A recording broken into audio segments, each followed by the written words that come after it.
a little bit of a break on the motor, not by choice, but because I pulled out all the intake valves and they looked really good on the seats and on the intake side, which I'm going to have to lap them in.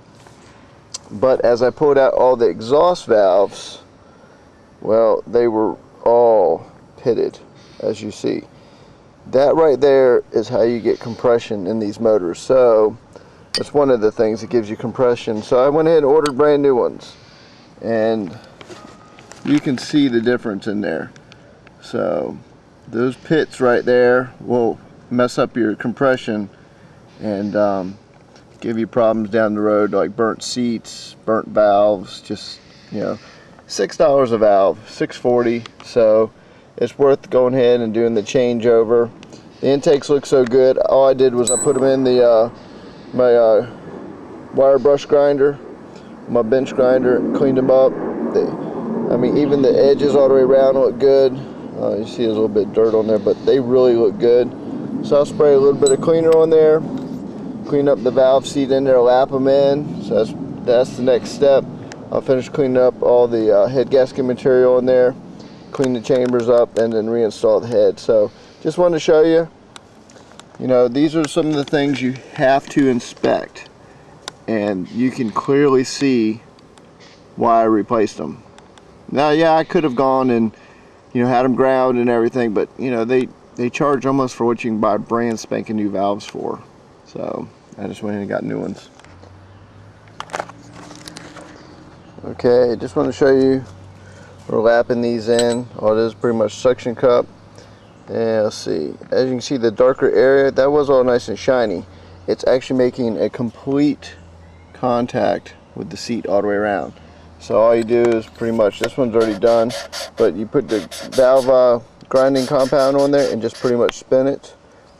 This one just got some new stuff on there, so you just pretty much push it down like that. And of course now it's not going to want to stick. Let's see, this. Trying to film with the camera and do the same time. That's pretty much what you do and stuff like that. And you want to make sure it makes a consistent ring, nothing weird all the way around it. Then you pull it out. Pretty much want to look around your valve, and as you can see, it's actually got a nice, that's that tan line right there. Well, the tan line is telling you it's making a consistent ring throughout, and that's all it is.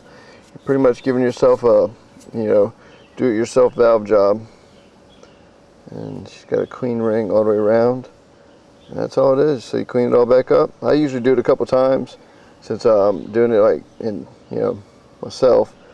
Just make sure it's nice and smooth all around. You don't want your ring way down here, and you don't want it way up top.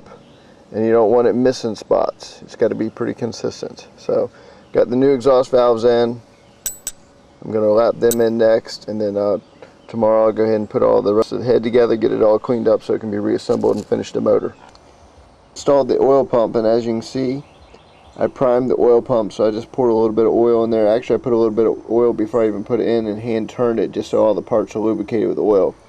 But I went ahead and installed the oil pump. So the next is putting the timing gear on, and then the heads are getting ready to be done. So don't forget to put a new O-ring on your pickup tube. I got a brand spanking new O-ring, so it just goes right there. So once it's in there, so that way everything's new. That's the suction side, so it's pretty important right there. Everything else is looking good, so I'm gonna finish getting the heads on here, get the timing set up, so we can go to the next step.